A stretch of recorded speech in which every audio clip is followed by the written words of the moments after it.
So hello again, everyone, and welcome to another Michigan Military Technical and Historical Society Museum vehicle restoration video.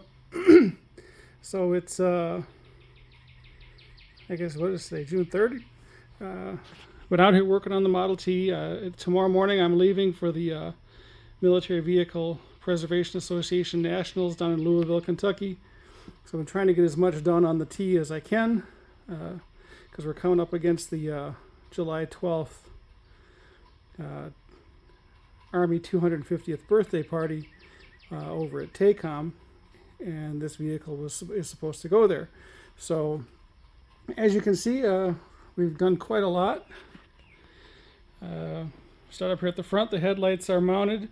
There's no guts in them right now because the sockets for the headlights are on back order everywhere. So right now I just kind of have the wiring harness stuck into the back. I have everything but the sockets and the switch. And it sounds like there's really no hope for finding the switch. It's on back order. It's been on back order for a long time, and everybody I talk to says they don't know if they're ever going to get them again.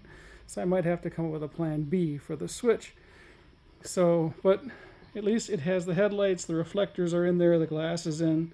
There's just no bulbs in there. I got the fancy little leather holder for the crank. I don't know if they would have had that on the military one, but I think it looks kind of cool. So put it on there. It just buckles on and holds the crank up out of the way. There's the choke is in. So that's how you could choke it from outside when you had your hand crank it. The two cowl lights are mounted. They're up there. I don't have working burners. This one doesn't have a burner at all, and this one's got a burner in it, but it does not. The little wheel that makes the wick go up and down is worn out, and so I need to get two new burners. I haven't done that yet. They're kind of expensive, so that'll be a later project. We got the Ford floor mat in. My understanding of this is a floor mat that would have been for like a 1914 Model T. We made it fit. We got it from Snyder's Antique Auto. It was a blemish when I went down there a couple of years ago, or a year or so ago. They had this over on their discount table, so I bought it. I kind of like the way it looks in here. It'll kind of protect the floor. See the ignition box is all squared away. So in the photograph of the one vehicle over here on the driver's side, there was a fire extinguisher mounted, but then on one of the other vehicles there was a horn. So I had the horn. I like the idea of having the horn over here. So we have a horn mounted. As you can see, one thing I do want to point out that we've done since last time, I had a couple people come by and sit in this, and they all said that there's just no way that a modern human could drive it the way it was. So we broke down and made a modification to the driver's seat. We kind of bumped it out here so it extends a little bit into the bed, but it is much more ergonomic for modern human. If you had a World War I guy that was like probably 5'5", maybe 130 pounds wet, this way the seat was probably would have worked. But for anybody in a modern stature, it was just no way to drive this comfortably. So I went ahead and modified this seat back a little bit, and I can even fit in there, so it will work. The toolboxes are done. Found these cool locks on the internet. They were for like pirate treasure chest. I got two of them. I was happy they used the same key. I used the letter set and stamped them US, so they kind of look the part. And then in the photographs, I noticed that they all had the, kind of like modern, even the military today uses the little chains for the padlocks. So I made the little leash for it, and so we have padlocks, pirate treasure chest padlocks, and that we stamped with the U.S. One other thing you might notice, we have all 4 wheels on it. Everything is on. I did break down and buy tires. The tires would not hold air, so I bought new tubes. I went to put the new tubes in, and the tires that I had, even though they didn't look bad, were just petrified. And when I started taking them off the wheels, they began to fall apart. So we broke down. We got 4 new tires, or 5 new tires, 5 tubes, 5 flaps. Had the rims sandblasted.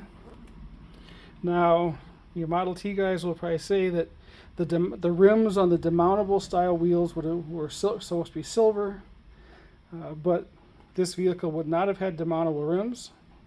But we're going to go ahead with the demountable rims because that's what I have.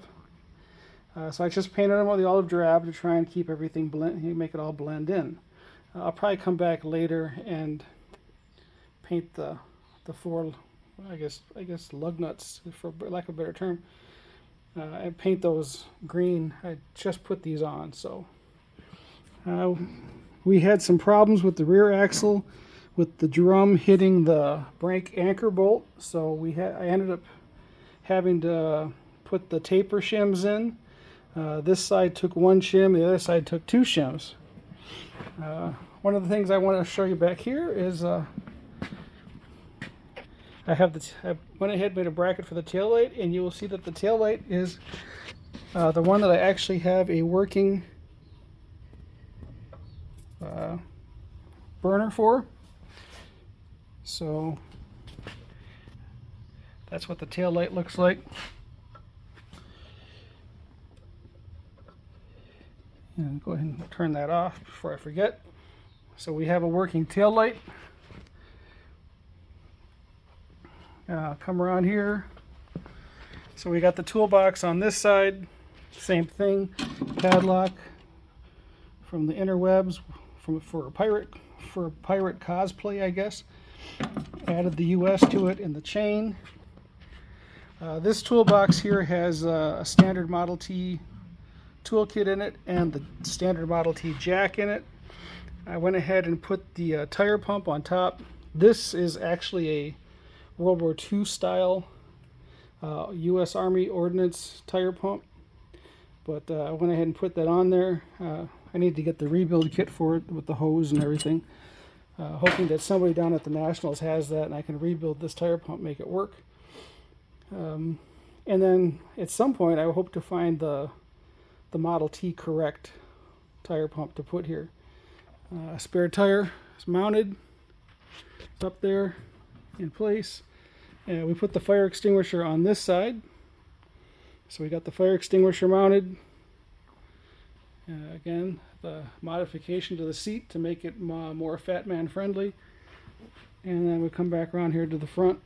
See the brand new tires, olive drab paint, cowl lights, and everything. The only thing I do not have yet is the hood numbers. I have a stencil set here, but it was the modern font, so I went ahead and ordered a more traditional stencil font, because all the photographs that I have show the stencils with serif, I guess, probably pronouncing it wrong, but so I went ahead and ordered those. They should hopefully will be here, and then when I get back next week Monday, I go ahead and put the hood numbers on it, and then it's not down on the ground yet. It's still up on the jack stands. I want to go, when I get back next week, I'm going to start at the front and go all the way back underneath it, do a full nut and bolt check, make sure everything is tight, make sure I didn't forget the lace, do any safety wires, cotter pins, all that good stuff. And then next Thursday, it will have its big public debut. So that's where we're at with the T. I think it's looking good. It sounds good. I can't wait to drop it down on the ground and actually learn how to drive it. So that's where we're going to leave it off for tonight.